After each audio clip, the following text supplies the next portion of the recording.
de virus estacionales. A ello se suma que aún se registran casos de COVID-19 en el país. Hemos convocado a 2 expertos para que nos brinden recomendaciones puntuales para esta época y poder prevenir padecer alguna enfermedad. Y le damos la bienvenida al doctor Carlos Enrique Mendoza, médico y cirujano, epidemiólogo e investigador científico, y al doctor Julio César Argueta, infectólogo y miembro de la Asociación Guatemalteca de Enfermedades Infecciosas, ambos de la casa, Beatriz. Así es, ambos de la casa, ambos ya con nosotros. A ambos, por supuesto, les damos las gracias y les damos también las buenas tardes. Por orden alfabético, empezamos a conversar con el doctor Argueta. En este momento, ¿cuál es el virus que más le preocupa?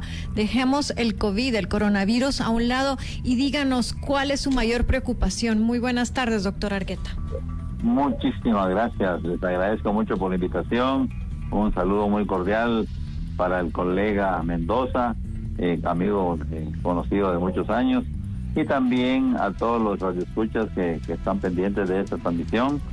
Pues miren, aparte de lo de la pandemia, que en realidad no ha finalizado, quisiéramos recordar que hay muchos virus respiratorios que pueden estar presentes en esta época. Entonces quisiera recordar que, de acuerdo a los datos epidemiológicos que se manejan en Guatemala, son las enfermedades respiratorias, la de transmisión por la vía respiratoria, las que siguen siendo un motivo principal de preocupación, por así decirlo, ¿verdad? Aparte de la pandemia, tenemos varios virus, ¿verdad? Está el adenovirus, por ejemplo, el virus sincitial respiratorio, los rinovirus, ¿verdad? El virus de la influenza, virus de la parainfluenza, en fin, son una serie más o menos amplia de virus que pueden transmitirse síntomas o enfermedades respiratorias, y que muchos de ellos ocasionan una enfermedad que es bastante común, ¿verdad? Que es el catarro, las gripes y molestias de ese tipo, las que pueden ocasionarnos muchos inconvenientes. Para ello también es importante que las medidas preventivas en este caso, que son muy importantes de tomar en cuenta, que no varían demasiado en relación a todo lo que se ha dicho en relación al coronavirus, ¿verdad? Puesto que si la transmisión es siempre por vía respiratoria, entonces tenemos que observar los cuidados necesarios para evitar esa transmisión, en las cuales siguen tomando mucha vigencia el uso de la mascarilla, ¿verdad? Recordar a las personas que tienen estas enfermedades o que tienen tos, por ejemplo, y que tienen estornudos, etcétera, etcétera, entonces que tienen que cubrirse adecuadamente en el momento que surjan estos problemas, y qué mejor que podamos utilizar la mascarilla, que puede ser una barrera física que nos puede ayudar para no diseminar mucho estas enfermedades. Lo mismo sucede también con, por ejemplo, hay personas que acostumbran sonarse la nariz y no usar pañuelo, sino que solamente con los dedos, ¿verdad? Y entonces las secreciones nasales van para afuera. Entonces estos virus que estamos hablando, cualquiera de ellos, puede quedar en las manos de la persona que acostumbra limpiarse la nariz de esta forma, y si no se lavan las manos correctamente con la técnica adecuada, lavarse las manos con agua y jabón, pues estos virus quedan en estas superficies. Si uno después le da la mano o toca algunas enseres o algunas ropas o algunas sustancias que de repente puedan ser tocadas por otras personas, entonces fácilmente se puede contagiar. De tal manera que aquí también el lavado de manos con agua y jabón, ¿verdad? Ojalá que tengamos los instrumentos, tanto el jabón como el agua, los utensilios necesarios para podernos lavar bien las manos. Eso estaría evitando, rompiendo y limitando la transmisión de la infección de una persona para otra. Y en términos generales, ser muy cuidadoso con la higiene personal puede ser un factor muy importante, ¿verdad?, para evitar estas enfermedades respiratorias de que estamos hablando. Gracias, doctor. Doctor Mendoza, me da mucho gusto de saludarlo y darle la bienvenida en este espacio de Hora 15. Hablemos del caso de los niños, doctor, resguardo que se pueda tener en esta época donde comienzan las lluvias y también, por supuesto, lo que ya hacía mención el doctor Argueta en cuanto a las infecciones principalmente de carácter respiratorio e intestinal. Buenas tardes, doctor. Buenas tardes, Juan Carlos, un gusto saludarlo. Beatriz, un saludo muy afectivo ahí para el doctor Julio Argueta, colega y amigo desde hace muchos años. Un gustazo tenerlo por acá. En relación a su pregunta, Juan Carlos, recordemos que las principales causas de mortalidad antes de que estuviera el coronavirus, que ahora pensábamos que todo era coronavirus, son las enfermedades respiratorias y las enfermedades diarreicas en poblaciones como las nuestras. Recordemos que por las condiciones demográficas de nuestro país, las legumbres y lo que se siembra, las personas en las comunidades utilizan letrinas, los que utilizan, tenemos un porcentaje muy bajo de sistema de desechos de aguas negras, o bien hacen sus necesidades, defecan en el campo. En las primeras lluvias lo que pasa con esto es que hay un arrastre de todas estas heces fecales y también con las inundaciones y contaminan todas las verduras, todas las hortalizas que nosotros consumimos normalmente. Es por eso es que es muy importante que nosotros los alimentos, y especialmente en esta época, ustedes se recuerdan que las abuelitas decían, ya vienen las infecciones intestinales, ¿verdad? O las enfermedades diarreicas cuando empezaba la lluvia. Esta es la explicación y tenemos medidas para mitigarla. Una de ellas es que todos los alimentos que tengamos, por ejemplo, los lavemos bien y los dejemos reposar en agua con cloro o bien con agua con sal, por lo menos durante 20 minutos. Pero otra de las cosas muy importantes y que recalcó el doctor Argueta también es continuar con estas medidas que nosotros aprendimos con coronavirus. Una de ellas, por ejemplo, es la utilización de la mascarilla, pero la otra es ese lavado constante de manos con agua y jabón durante más o menos 20 segundos, o bien la utilización de gel.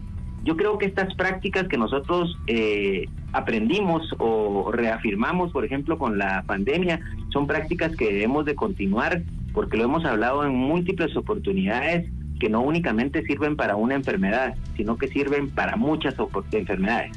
Y lo último que le digo en relación a esto es que nosotros hemos hecho varios estudios y hay publicaciones en la que las personas, por ejemplo, que no tienen parásitos intestinales porque se lavan bien sus manos, tienen un crecimiento tanto físico como psicológico superior al 23% en poblaciones infantiles. Gracias, Juan Carlos. Doctor Argueta, ahora sí regresemos al tema del coronavirus que nos ha dominado durante los últimos tiempos. ¿Cómo evalúa usted el comportamiento de la pandemia hoy, cuando estamos terminando ya el mes de mayo? Es una pregunta muy interesante. Fíjense ustedes que, si recordamos, después de la Semana Santa del año anterior y del año 2020 y 2021, pues tuvimos un repunte de casos de coronavirus que fue bastante importante. No se diga el año pasado, en el cual estaba vigente o estaba de moda la variante Delta, que fue una variante que realmente nos golpeó mucho aquí en Guatemala y en otros países del mundo también. No solamente tuvimos un repunte de casos que fue muy importante, sino que también hubo muchos decesos, mucha gente amiga, conocida y gente que de repente uno pensaba que no iba a tener mayores problemas en el caso que tuviera esta enfermedad. Pues en realidad fue una sorpresa en muchos de esos casos que ellos llegaran a fallecer, ¿verdad? Fue una cosa bastante dura. Entonces yo pensaba que, digamos, en este año era prudente, antes de tomar decisiones importantes de salud pública, especialmente nuestras autoridades, que dieran un tiempo pues prudencial, entre unas 2-3 semanas o 2 a 4 semanas después de la Semana Santa, para ver qué pasaba con todo este asunto, ¿verdad? Afortunadamente este año, después de la Semana Santa, ya no hemos visto el repunte tan significativo como el que hubo en los 2 años anteriores. Ciertamente siempre han habido casos, porque la pandemia no ha terminado, han habido fallecidos también, ¿verdad? Sin embargo, ya no en una cantidad tan alarmante como sucedió anteriormente.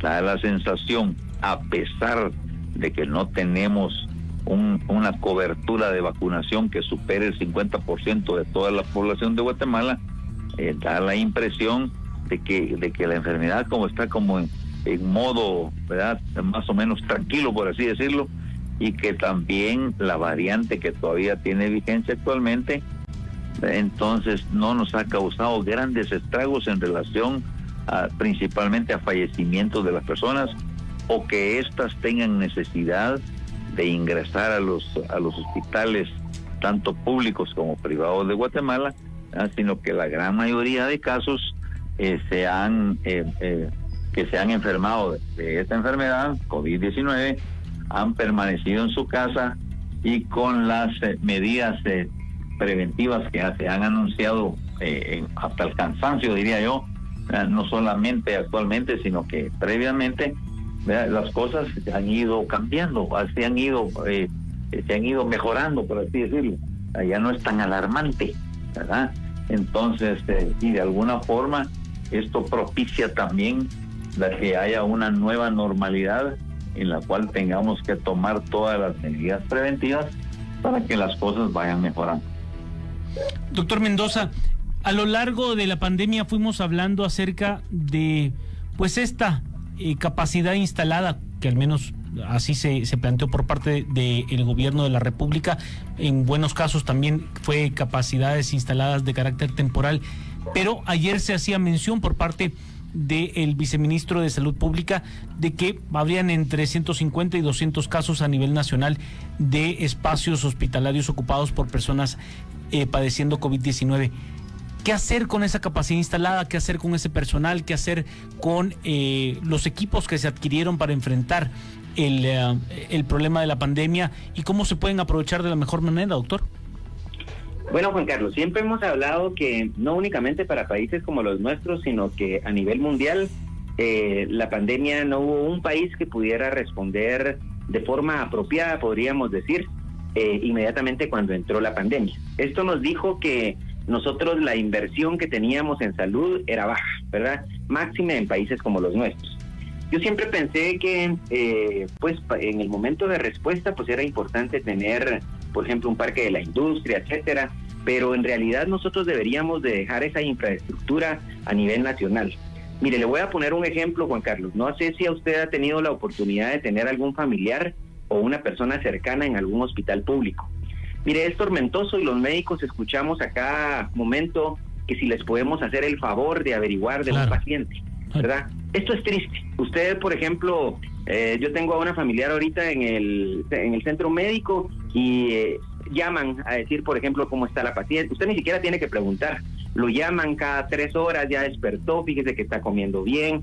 En realidad esta comunicación es importantísima. Recordemos que nosotros somos el 50% somático y el 50% físico. Tenemos un déficit claro de personal y de infraestructura a nivel nacional. ¿Qué debemos de hacer con estos colegas y con esta infraestructura? Incorporarla y crecer el sistema de salud.